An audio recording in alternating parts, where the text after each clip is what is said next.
అమరావతి పునఃప్రారంభం సందర్భంగా 34,000 ఎకరాలు ఇచ్చి 29,000 పైచిలకు రైతులు గత 5 సంవత్సరాలుగా నలిగిపోయి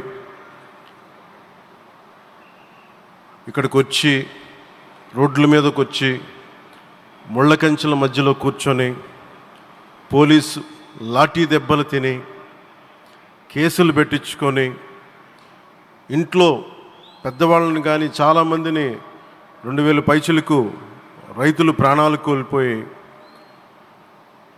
మీరు నలిగి బాధపడి మీ కన్నీళ్ళు తుడిచే వాళ్ళు ఉన్నారా ఆ రోజునని చాలాసార్లు మహిళా రైతులు నన్ను అడిగారు. ఇది గౌరవ ప్రధానమంత్రి శ్రీ నరేంద్ర మోదీ గారికి తెలుస్తుందా అని ఒకసారికి 5 సంవత్సరాల క్రితం మీరు అడిగారు. నేను ఆ రోజు ఆయనకి తెలియకుండా ఏది ఉండదు, అమరావతి శాశ్వత రాజధానిగా ఉంటుందని ఆ రోజు మేమందరం కలిపి మాట ఇచ్చాం. ఆ ఇచ్చిన మాట ప్రకారం ఈ రోజున గౌరవ ప్రధానమంత్రి గారి చేతుల మీదుగా మళ్ళీ ఇంకొకసారి పునఃప్రారంభం జరగబోతుంది. ఇది ఆది శంకరాచార్య 1237వ జయంతి సందర్భంగా తిరిగి అమరావతి పునఃప్రారంభం కావటం చాలా ఆనందాన్ని కలగజేస్తుంది. మనందరం 5 కోట్ల మంది ప్రజలకి సంబంధించి ఇది ఒక హబ్, ఇది సెంటర్, నర్వ్ సెంటర్. ఇది అంటే మనందరికీ సంబంధించిన ఇల్లు. ఇది మనందరం ఎవరిని అడుగుతున్నామంటే ఒక ప్రధానమంత్రి గారు పూర్వం సన్యాసాశ్రమంలో ఉన్నప్పుడు ఆయనకి అనికేత్ అనే పేరు పెట్టారు. అనికేత్ అంటే అర్థం పరమశివుడు, ఇల్లు లేనివాడని. అలాంటి ఇల్లు లేనివాడు, కుటుంబం లేనివాడు 5 కోట్ల మంది కుటుంబాలకు, 5 కోట్ల మంది ప్రజల కోసం, ఎన్ని కోట్ల కుటుంబాల కోసం మనందరికీ రాజధానిలో ఒక నగరం నిర్మించడానికి, ఇల్లు నిర్మించుకోవడానికి ఇల్లు లేకుండా 140 కోట్ల మంది ప్రజల బాధ్యత తీసుకొని కశ్మీర్ నుంచి కన్యాకుమారి వరకు, అక్కడ కామాఖ్య నుంచి ద్వారకా వరకు ప్రపంచమే, మన దేశమే తన కుటుంబంగా చేసుకుంటూ ఈ భారతదేశమే తన ఇల్లుగా చేసుకొని తిరిగి పునఃప్రారంభానికి విచ్చేసిన గౌరవ ప్రధానమంత్రి శ్రీ నరేంద్ర మోదీ గారికి మనస్ఫూర్తిగా మన అందరి తరపున, ఆంధ్రప్రదేశ్ ప్రజలందరి తరపున, అమరావతి రైతాంగం తరపున, ఆడపడుచుల తరపున వారికి చేతులెత్తి హృదయపూర్వక నమస్కారాలు తెలియజేస్తున్నాను. దివిసీమ తుఫాన్ వచ్చి అందరి ఆశలను తుడిచిపెట్టేసినట్టు గత ప్రభుత్వం రాష్ట్రం మరియు అమరావతి భవిష్యత్తుని తుడిచిపెట్టేసింది. అమరావతి అంటే పరదాలు, సెక్షన్ 30, సెక్షన్ 144 మాత్రమే గుర్తుకొచ్చేలా పనిచేశారు. నువ్వు ధర్మం కోసం నిలబడితే ధర్మం నువ్వు నిలబడేలా చేస్తుంది అనే విధంగా ఆ రోజున అమరావతి రైతులు, రాష్ట్ర ప్రజలు ఈ ధర్మ యుద్ధంలో విజయం సాధించారు. రైతులు ఇచ్చిన 11,000 ఎకరాల భూమిని త్యాగం చేసి వారి సంకల్పం, 33,000 ఎకరాల భూమిని త్యాగం చేసి వారి సంకల్పం ఫలితంగా ఈ రోజున ఆంధ్రప్రదేశ్ రాజధాని ఆవిర్భవించింది. అమరావతి రాజధాని పనులు పునఃప్రారంభమవుతున్న ఈ శుభ సందర్భంలో ముందుగా రాజధాని నిర్మాణం కోసం స్వచ్ఛందంగా ముందుకొచ్చి తమ భూముల్ని, పొలాల్ని ప్రభుత్వానికి ఇచ్చిన అమరావతి ప్రాంత రైతులకు, మీ త్యాగానికి గత 5 ఏళ్లుగా మీరు చేసిన పోరాటానికి శిరస్సు వంచి మీకు ధన్యవాదాలు తెలియజేస్తున్నాను. గత 5 ఏళ్లుగా రాజధాని నిర్మాణం నిలిచిపోయి రాజధాని తరలిపోతుందనే సమయంలో రోడ్ల మీదకు వచ్చి 5 కోట్ల ప్రజల తరపున రైతులు, మహిళలు, విద్యార్థులు చేసిన పోరాటం, మీరు పడిన అవమానాలు, మీపై పడిన గాయాలు ప్రతి ఒక్కటి మా మనసులో ఉంది. ఆ రోజున దివ్యాంగులను కూడా లాఠీ దెబ్బలు నా గుండెలు ఇంకా సజీవంగా ఉన్నాయి. ఆ బాధ మేము మర్చిపోలేదు, ఎవరిని మర్చిపోనివ్వలేదు. అందుకని దానికి సజీవ సాక్షి ఈ రోజున తిరిగి పునఃప్రారంభానికి గౌరవ ప్రధానమంత్రి గారు రాక, ఆ రోజున మహిళలు, విద్యార్థులు చేసిన పోరాటం, మీరు పడిన అవమానాలు, మీపై పడ్డ గాయాలు ప్రతి ఒక్కటి మనసులో ఉంది. మీ త్యాగాన్ని మేము మర్చిపోం. మీరు చేసిన త్యాగానికి జవాబుదారీగా ఉంటాం. బాధ్యతగా అమరావతి నిర్మాణం జరిగేలా సాయశక్తుల ఈ కూటమి ప్రభుత్వం కృషి చేస్తుంది. అమరావతి రైతుల త్యాగాలను హృదయపూర్వకంగా స్మరించుకుంటూ వారి ప్రతినిధులుగా ఇక్కడకు విచ్చేసిన రైతులకి నా ప్రత్యేక నమస్కారం. ఈ పోరాటంలో వారికి ప్రతినిధులుగా సన్మానం అందుకుంటున్న మహిళా రైతులు పాత్ర, ప్రత్యేకించి అమరావతి మహిళా రైతుల పాత్ర చాలా అభినందనీయం. మీరు ఎంత నలిగారు, మీరు ఎంత రోడ్ల మీదకి వచ్చారు.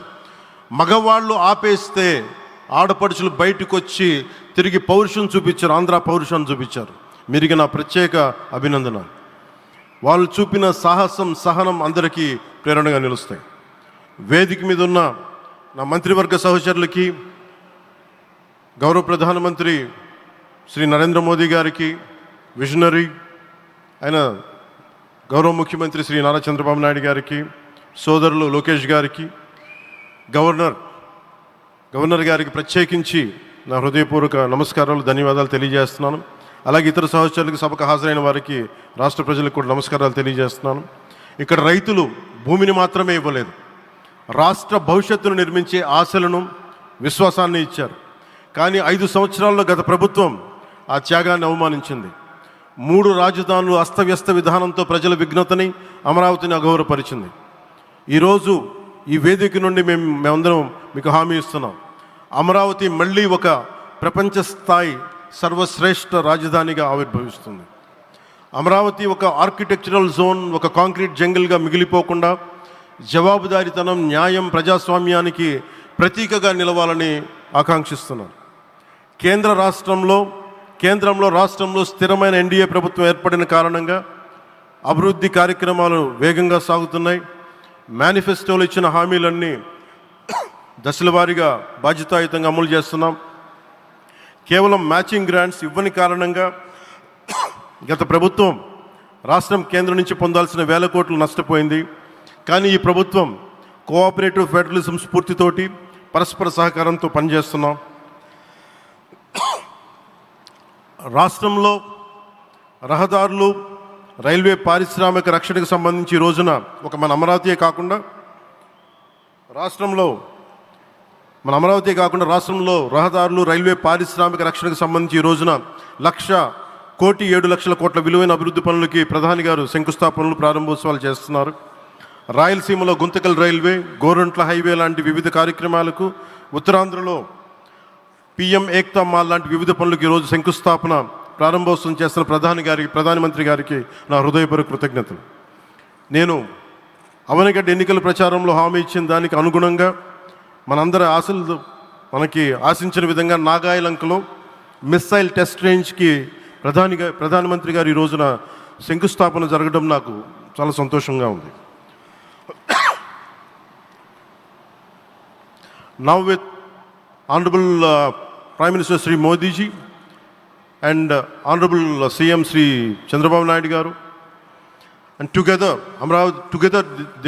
together again Amravati will surely become a world-class capital, a 360-degree growth engine for all of Andhra Pradesh. Our youth will no longer have to leave for Bangalore, Chennai or Hyderabad. Soon Andhra Pradesh will create jobs for our people and attract talent from across the nation and the world. దీనికి అమరావతికి ప్రత్యేకించి ఒక వ్యక్తిని మనం స్మరించుకోవాలి. రాళ్లల్లో, రప్పల్లో ఒక మహానగరాన్ని చూసిన వ్యక్తి, ఒక 20 సంవత్సరాలు ముందుకెళ్ళి చూసిన వ్యక్తి. అలాంటి నాయకులు మనందరం కోరుకున్నట్టుగా ఆయన వెనంటే ఆయన ఉండాలి, ముఖ్యమంత్రిగా ఉండాలి అని మేము ఆశించిన విధంగా ఆయన ముఖ్యమంత్రి అయ్యారు. ఆయన సైబరాబాద్ అనే సిటీని ఎలా నిర్మించారో, ఎంత అద్భుతంగా రూపకల్పన చేశారో, అమరావతి అనే ఈ క్యాపిటల్ని కూడా ఆయన అపారమైన అనుభవంతో, ఆయన దక్షతతోటి, ఆయన గవర్నెన్స్ కేపబిలిటీ తోటి, అడ్మినిస్ట్రేటివ్ కెపాసిటీ తోటి ఇది అద్భుతమైన మహానగరంగా తీర్చిదిద్దుతుంది. ఇది ఆంధ్రప్రదేశ్కే కాదు, భారతదేశానికి తలమానికంగా అవుతుందని మనస్ఫూర్తిగా నేను ఆశిస్తున్నాను.